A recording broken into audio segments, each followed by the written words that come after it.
Unaware of his wife's $500 million inheritance, he kicked her out the moment she became crippled and could no longer feed him. "You're nothing to me anymore, Olivia. A cripple can't feed me, can't give me the life I deserve," Adrian Carter spat as he shoved the eviction papers across the table. "You're dragging me down, Olivia. From today, you're on your own," he hissed, slamming the door and leaving his wife broken, wheelchair-bound, and penniless. "You can't even walk, Olivia. What good are you to me now?" he sneered, tossing her suitcase into the hallway like she was a stranger. "This marriage is over. I need a woman who can give me more than pity and bills," he declared coldly, shutting the door on the very woman who had once carried him through every storm. "Get out of my life, Olivia. You're a burden I refuse to carry," were the last venom-laced words she heard before silence swallowed the apartment. What Adrian didn't know was that the woman he humiliated and cast aside was about to inherit a $500 million fortune, a twist that would expose his greed, turn her despair into triumph, and leave him choking on regret. Viewers, imagine this was you, abandoned at your lowest, only to rise higher than ever before. Would you forgive or make them watch your success? Drop your thoughts in the comments below. From the outside, Olivia Carter's life looked charmed. Every morning before sunrise, she tied her hair into a neat bun, slipped into her flower-streaked apron, and opened her small bakery on Maple Street. Locals adored her cinnamon twists, her butter croissants, and most of all, the way she greeted each customer with warmth that seemed endless, even on rainy mornings. To the townsfolk, she was the embodiment of resilience and kindness. To her husband, Adrien, however, she had become little more than a crutch. Before we dive into this heartbreaking story, please do well to subscribe to our channel, share this video, and let us know in the comments where in the world you're watching from. Your support keeps stories like this alive, stories that remind us of the value of loyalty, love, and the price of betrayal. Adrian Carter, tall, handsome, and perpetually dressed in shirts he hadn't bought himself, played the role of supportive husband well. Neighbors saw him waving through the bakery window, flashing that rehearsed smile, and they whispered how lucky Olivia was to have such a charming man by her side. What they didn't see was the rot behind closed doors. For 2 years, Adrian hadn't held down a job. First it was the economy, then it was that no opportunity matched his skills, and finally, it was that every position he was offered was beneath him. Olivia had carried them both on her back, kneading dough at dawn, balancing accounts at midnight, all while listening to Adrian complain about being stuck in a small town. Still, Olivia believed in love. She believed in vows. Even when she noticed Adrian no longer looked at her the way he once did, she brushed it aside. Marriage was about patience, about weathering storms. Or so she told herself. One gray morning, the rain hammered against their apartment windows. Olivia stood by the counter, humming softly as she poured coffee into Adrian's favorite mug. He walked in, phone glued to his hand, barely glancing at her. "Morning," she said, placing the cup on the table with practiced gentleness. He grunted, scrolling. "There's a big order today, Mrs. Langley's anniversary party. I'll need help after lunch if you're free." Adrian didn't look up. "Can't. Victor wants to talk business. Don't wait up." The words landed like stones. Olivia's smile faltered, though she said nothing. She sipped her tea quietly as Adrian drained his coffee, left his cup on the table, and disappeared without a backward glance. Later that afternoon, Olivia drove back from the market, her car filled with sacks of flour and sugar, her heart lightened by a song on the radio. She never saw the truck until it was too late. A violent screech, a shattering crash. Then, darkness. When she opened her eyes, the world was white and sterile. The sharp sting of disinfectant, the beeping of machines. Her body felt like lead. Panic clawed through her as she tried to move her legs. Nothing. A nurse leaned over. "Olivia, you're awake. Can you hear me?" Her lips trembled. "Where's Adrian?" Moments later, he appeared at the door. He forced a smile, but his eyes were already somewhere else. The fluorescent light above her bed buzzed faintly. Olivia blinked against it, her throat dry, her legs still foreign to her. The nurse's words replayed in her head, Your spine was injured. They don't know if you'll walk again. She clutched the sheets, refusing to believe. Only a few hours ago she had been planning frosting colors for Mrs. Langley's cake order. Now she couldn't even move her toes. Adrian entered at last, tall frame filling the doorway. His shirt was crisp, his shoes polished, but his eyes darted nervously, not at his wife but at the monitor beside her bed. "You scared me, Liv," he said, voice tight. He reached for her hand, then pulled back, hesitating as though her touch might burn him. "What happened?" she whispered. "You were hit. It's bad. The doctors, they said you might not walk again." Her breath caught, sharp as glass. No, that can't be true." She tried to lift her legs, but the weight of them was unbearable. She broke into tears, the kind that clawed out from the deepest part of the soul. Adrian shifted uncomfortably. "We'll figure it out," he muttered, though his tone was flat. His phone buzzed, and his eyes flicked to it instantly. Olivia swallowed her pain. "We'll get through this. Together." But the weeks that followed told another story. The bakery shut down. Without Olivia there to bake, the customers disappeared. Insurance covered the basics, but the bills piled up like storm clouds. Olivia's mother called daily from across the state, offering comfort and prayers, but it wasn't enough. Adrien, meanwhile, drifted further away. He slept on the couch, claiming her late-night cries of pain kept him awake. He started leaving the house earlier, returning later, smelling of expensive cologne Olivia hadn't bought for him. One night, unable to sleep, Olivia wheeled herself quietly toward the kitchen. Through the thin walls of their apartment, she could hear his muffled laughter on the phone. His voice was soft, playful, a tone he hadn't used with her in months. She froze, listening. The silence that followed was worse than the laughter.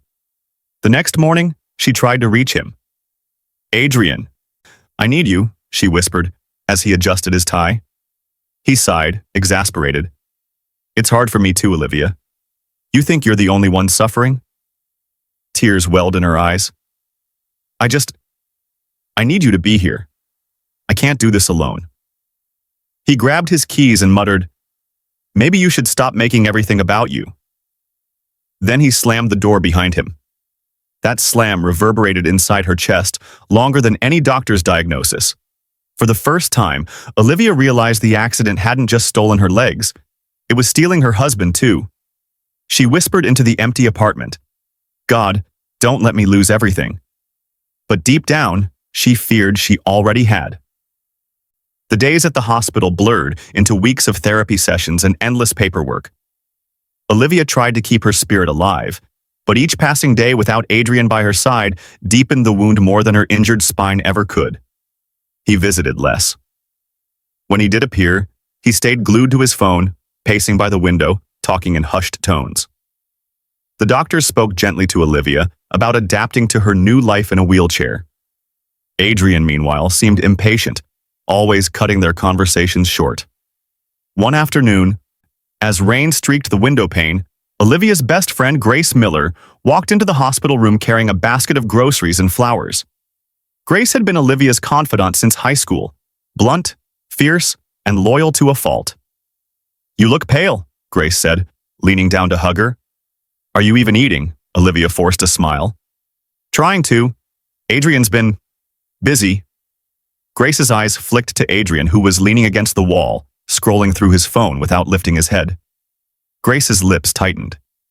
She set the flowers on the windowsill and pulled up a chair beside Olivia. "Busy?"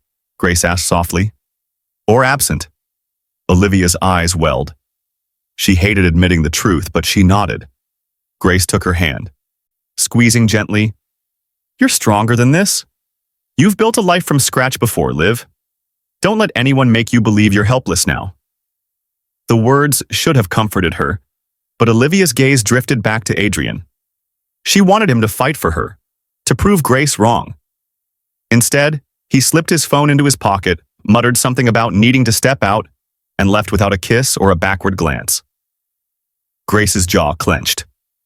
"Something's off. Don't ignore it." That night, back in their small apartment, Adrien avoided the bedroom entirely. Olivia stayed awake. staring at the empty side of the bed. The silence was heavy, broken only by the muffled sound of his laughter through the wall. He was in the living room, talking on the phone again.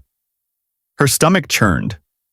That light-hearted tone, that soft chuckle, it had been months since she'd heard it from him. And now it wasn't for her.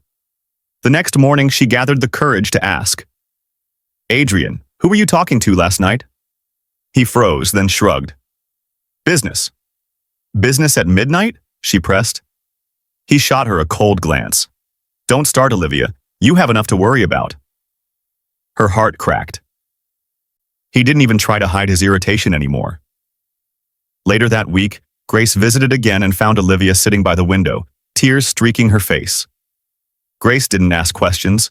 She simply wrapped her arms around her friend and whispered, "You deserve better than this." For the first time, Olivia wondered if Grace was right. Maybe she did deserve better. Maybe Adrian's love wasn't just fading. Maybe it was gone. The morning sunlight streamed weakly into the apartment, but it did nothing to chase away the heaviness in the air. Olivia sat in her wheelchair near the window, the scent of antiseptic still clinging to her skin from endless therapy sessions. Adrien moved around the bedroom, spritzing himself with cologne, his phone buzzing every few minutes. She studied him quietly. His once easy smile, the one that used to make her feel safe, was gone. In its place was a mask of irritation and detachment. He buttoned his cufflinks with precision but didn't bother glancing at her. "Adrien," Olivia whispered, "can we talk?" He stopped, half turning, his face a mixture of annoyance and impatience. "About what?" Her throat tightened. "About us, about where we're going." He sighed, the sound sharp enough to cut glass. "Olivia, I can't do this every morning. I'm tired too, you know." Tears welled in her eyes. "I need you. I need my husband." He shook his head, slipping on his watch. "What you need is to focus on your recovery and stop clinging to me for everything." The words sliced through her like a blade. She wanted to scream that she'd carried him for years, that the bakery's success had been their lifeline. But her lips trembled, and silence won. That night, Olivia woke to the sound of voices. She pushed her wheelchair quietly toward the living room. Her heart hammered as she recognized one of them, Grace's. But no, this wasn't Grace. It was Rachel, an old acquaintance from their neighborhood, a woman with a smile too polished and a reputation for stirring whispers wherever she went. Through the crack in the hallway, Olivia's breath caught. Rachel was perched on the couch, her hand grazing Adrian's arm. "She's asleep," Rachel whispered. "Are you sure about this?" Adrien exhaled, his tone low and tired. "I can't do it anymore, Rachel. She's not the woman I married." Olivia's chest constricted. Her fingers shook on the wheels of her chair as she fought to stay silent. Every syllable was a betrayal, echoing like a death knell. Rachel leaned closer. "Then let go. She's a burden, Adrien. You deserve more." Olivia's vision blurred. Her heart screamed, but her voice betrayed her. No sound escaped. She wheeled herself back slowly, the pain in her chest far greater than the numbness in her legs. The next morning, Adrien moved about as though nothing had happened. He poured his coffee, scrolled through his phone, hummed softly. Olivia sat at the table, pale and silent. "Are you okay?" he asked without looking at her. Her lips quivered, but she forced a smile. "Yes, I'm fine." Inside, she wasn't fine. Inside, she was shattered. And for the first time, Olivia understood. She hadn't just lost her legs. She was losing her marriage, piece by piece, lie by lie. The tension in their apartment was no longer subtle. It was suffocating, thick as the smoke from the burnt toast Adrien left in the kitchen that morning. Olivia watched him pace, phone in hand, his tie loosened, his cologne sharp. "Adrien," she said softly from her wheelchair. "We need to talk." He didn't stop. "Later." "No," she pressed, her voice trembling but firm. "Now." He froze, turning slowly. His face was a mask, but she saw the cracks, the impatience in his clenched jaw, the disinterest in his eyes. "I heard you," Olivia whispered, her hands gripping the armrests tightly. Last night, Rachel was here. Adrian's jaw tightened. You were eavesdropping? Her breath hitched. You were in our living room, Adrian.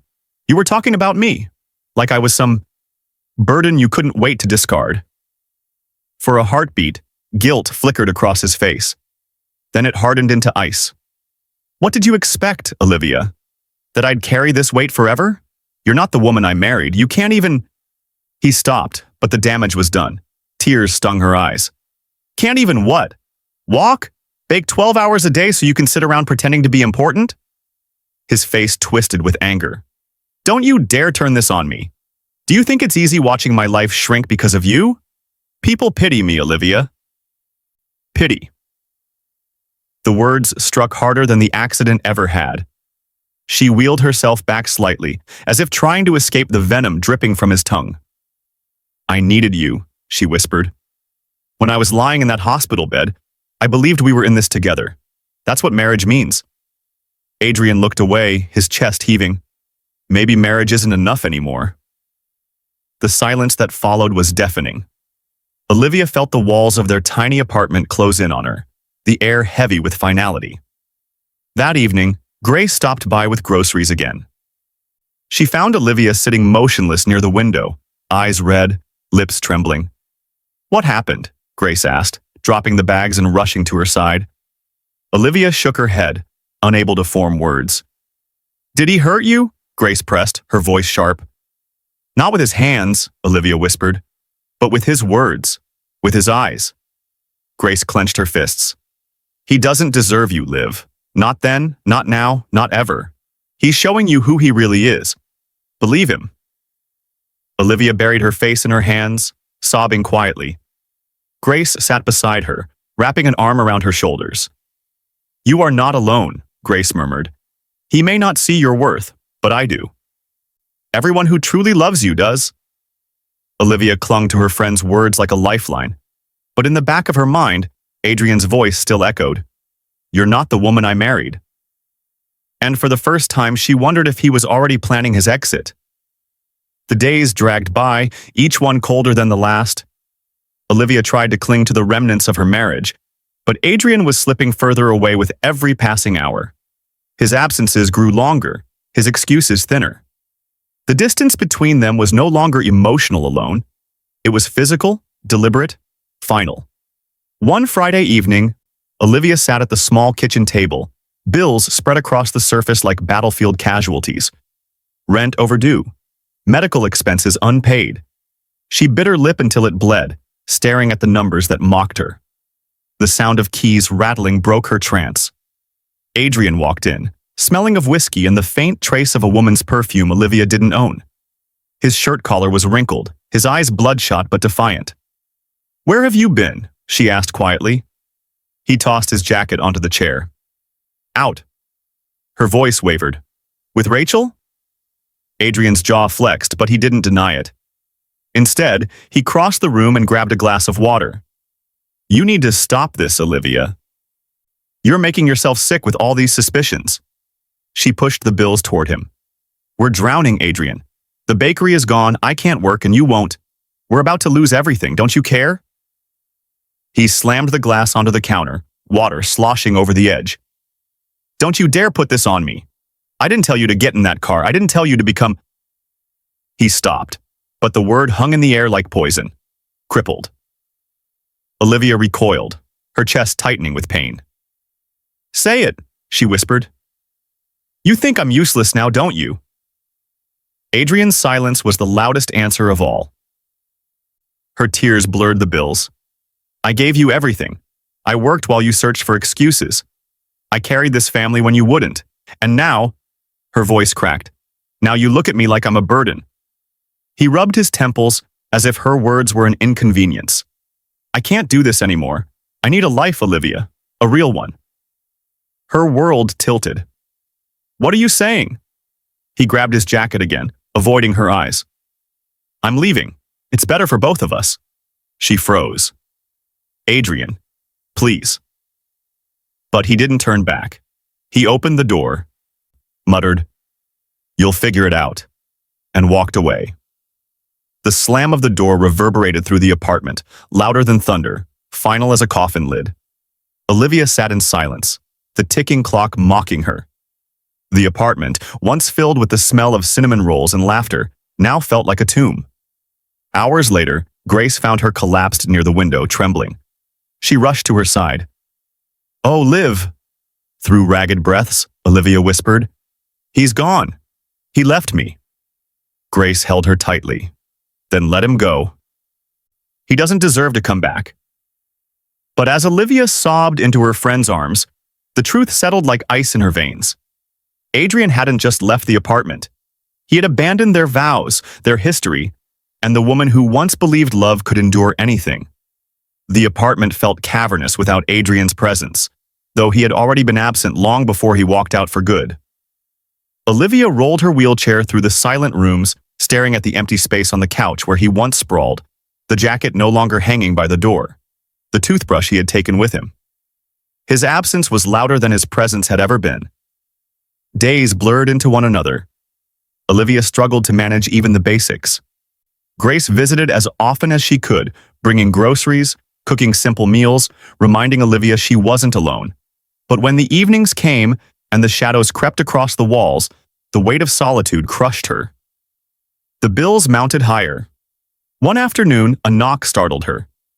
It was Mr. Wallace, the landlord, a heavy-set man with kind eyes dulled by responsibility. "Olivia," he began gently, "I hate to do this, but the rent is overdue again. I've been patient, you know that. But I can't keep the building afloat if tenants fall behind." Tears threatened as she nodded. "I know, Mr. Wallace. I'm trying." He sighed. "I'll give you one more week.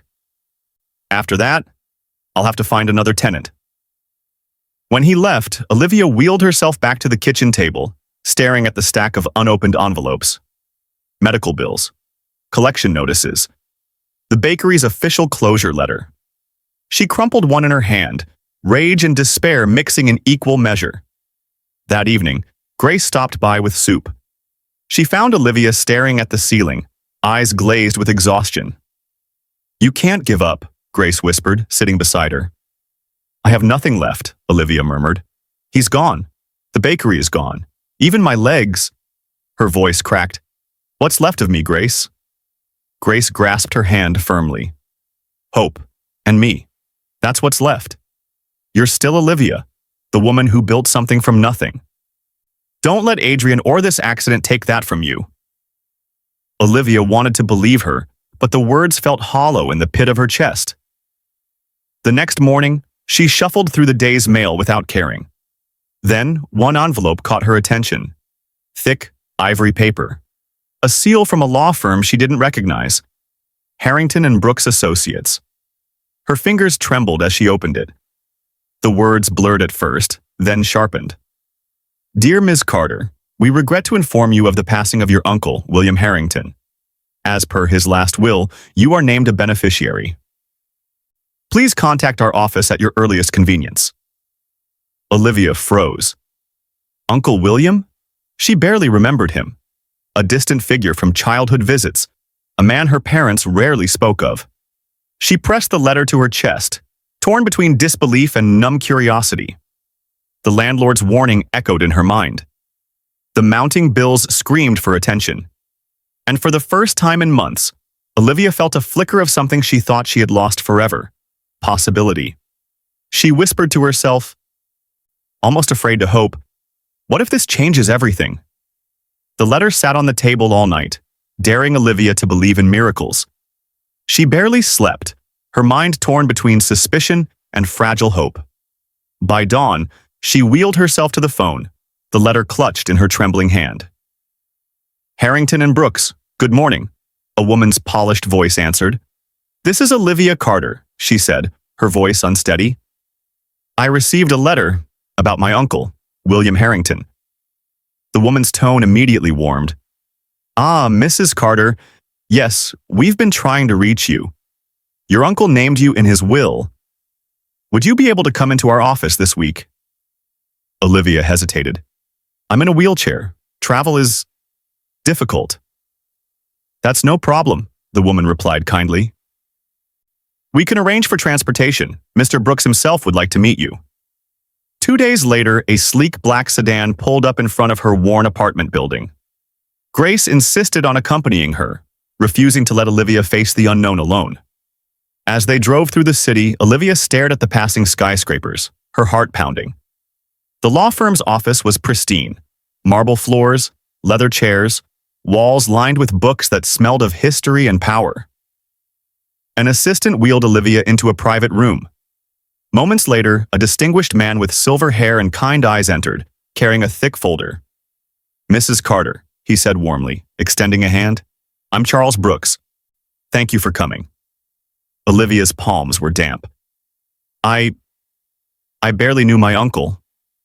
Why would he?" Mr. Brooks smiled gently. "Your uncle lived a quiet life, but he was a man of vision. He admired resilience and he kept track of your progress over the years, the bakery, your kindness in the community. He spoke of you often in his final years."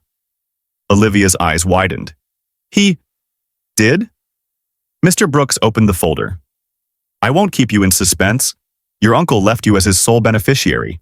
His estate is valued at approximately $500 million. The words didn't register at first. Olivia blinked, her breath catching. 500? What? Mr. Brooks repeated calmly. $500 million, Mrs. Carter. His businesses, his investments, his properties, they're all under your name now. There are conditions, however. For 6 months, you must keep this inheritance private. He wanted to protect you from people who might seek to exploit your fortune. You may use certain funds for essentials, but the bulk will be released after the waiting period." Olivia's hands shook on the armrests of her wheelchair. $500 million. It was unfathomable. Just days ago, she had been staring at eviction notices. Now she was being told she was wealthier than anyone she had ever known. Grace gripped her shoulder, her own eyes wide with disbelief. "Olivia, this changes everything." Tears welled in Olivia's eyes as she whispered, "Why me?" Mr. Brooks closed the folder gently. "Because, Mrs. Carter, your uncle believed you were the one person who would turn wealth into something meaningful." For the first time in months, Olivia allowed herself to smile. Small, shaky, but real. Back in her apartment, Olivia sat by the window for hours, staring at the city skyline. Her mind reeled with the magnitude of what she had learned. $500 million. A sum so vast it seemed like a dream. Yet the letter in her lap and the transfer already sitting in her bank account proved it was real. Mr. Brooks had advanced her enough to stabilize her situation, cover the rent, pay overdue bills, and afford a part-time caregiver.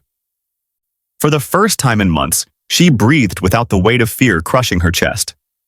Grace sat across from her, sipping tea. "So, what's the plan? Buy a mansion? A yacht?" Olivia chuckled softly. "No, the condition is secrecy. And honestly, I don't want any of that. I just want to live again. Quietly." She started small. With Grace's help, Olivia reopened her kitchen, not as a full bakery, but as an online business. Using her advance, she purchased quality ingredients, packaging, and a second-hand laptop. She dusted her flour-stained apron, slid trays into the oven, and let the scent of butter and cinnamon fill the apartment. The smell was healing, a reminder of the woman she had been before the accident. Grace delivered the first orders to neighbors. By the end of the week, Olivia's phone buzzed nonstop with new requests. People missed her baking, and now they had it delivered fresh to their doors. Meanwhile, across town, Adrian's life unraveled. Without Olivia's steady income, he found himself floundering. Rachel, once radiant and smug, grew restless. The bills piled up in their dingy apartment. Adrien searched for jobs half-heartedly, always convinced something better was around the corner. Employers saw through his arrogance and passed him over. One night, their neighbors overheard shouting. Rachel's voice cut through the thin walls. "You left your wife for me, Adrien? And for what? We're broke. You're a joke. She carried you, and you threw her away." Adrien stormed out, slamming the door, but the words clung to him like a curse. For the first time, he wondered if leaving Olivia had been the worst mistake of his life. Back in her small kitchen, Olivia worked late into the night. Each order she packed felt like a victory, a brick laid in the foundation of her new life. She didn't flaunt her fortune, she didn't dare, but she used part of her advance to quietly bless others. Gift cards sent anonymously to struggling single mothers. Groceries dropped at doorsteps without a note. Each act of kindness filled the hollow spaces Adrian had carved out of her heart. When Grace stopped by with another delivery list, she found Olivia smiling for the first time in months. "You're glowing," Grace teased. Olivia brushed flour from her cheek. "I feel alive again. Stronger, even." She didn't mention the inheritance. Not yet. That secret was her armor, her safeguard against the greedy eyes of the world, and against the man who had abandoned her when she needed him most. By the third month, Olivia's small online bakery had blossomed into a quiet sensation. Delivery vans came and went daily. The smell of fresh bread and cinnamon wafted through the apartment hallway, drawing curious neighbors who placed orders just to see her smile again. Grace often teased her. "You've become the mystery baker of Maple Street. Everyone's talking about you." Olivia laughed softly, though she kept her secret close. No one could know about the inheritance, not yet. She stuck to her uncle's condition, using only enough to fund her small business and pay the bills. The rest, the empire-sized fortune, remained hidden, waiting. But secrets, even when carefully kept, tend to leak. One Saturday, Mrs. Langley, the wealthy matriarch whose anniversary cake Olivia had once baked, visited. She clapped her hands in delight at the neatly wrapped pastries Olivia handed over. "My dear, I thought your bakery was finished after everything. But here you are, thriving again. How do you do it?" Olivia smiled politely. "I'm surviving, that's all." But Mrs. Langley was not the only one asking. Rumors started to swirl. Neighbors whispered that Olivia must have come into money. Some said she had investors. Others claimed she'd won a settlement from her accident. The buzz grew louder until it reached the very ears Olivia wished it wouldn't. Across town, Adrian and Rachel sat in their cramped apartment, the air thick with tension. Rachel paced, her voice sharp. "People are saying Olivia's back on her feet. Orders are piling up. She's comfortable." Adrian frowned, slamming his empty beer bottle onto the table. "That's impossible. She had nothing when I left." "Then explain the delivery vans, the groceries, the new ramp installed outside her place. Explain how she's paying rent while we're 2 months behind." Adrian's chest tightened. The thought gnawed at him, eating away at the confidence he once wore like armor. Maybe she had savings. Rachel crossed her arms. Savings? Adrian, she was drowning in bills. Unless... Her eyes narrowed. Unless she's hiding something. The seed of suspicion was planted, and with it came Adrian's pride, wounded and desperate. Meanwhile, Olivia's world quietly bloomed. Grace and a few trusted helpers managed the deliveries. Olivia spent her mornings kneading dough, her afternoons writing thank you notes to customers. At night, she made anonymous donations through her uncle's trust, sending aid to families in need, just as he had wanted. One evening, Grace returned from a delivery, her eyes wary. "You should know. I saw Adrian today. He was asking questions about you." Olivia froze, flour dusting her fingertips. Her heart clenched at the sound of his name. "What did you tell him?"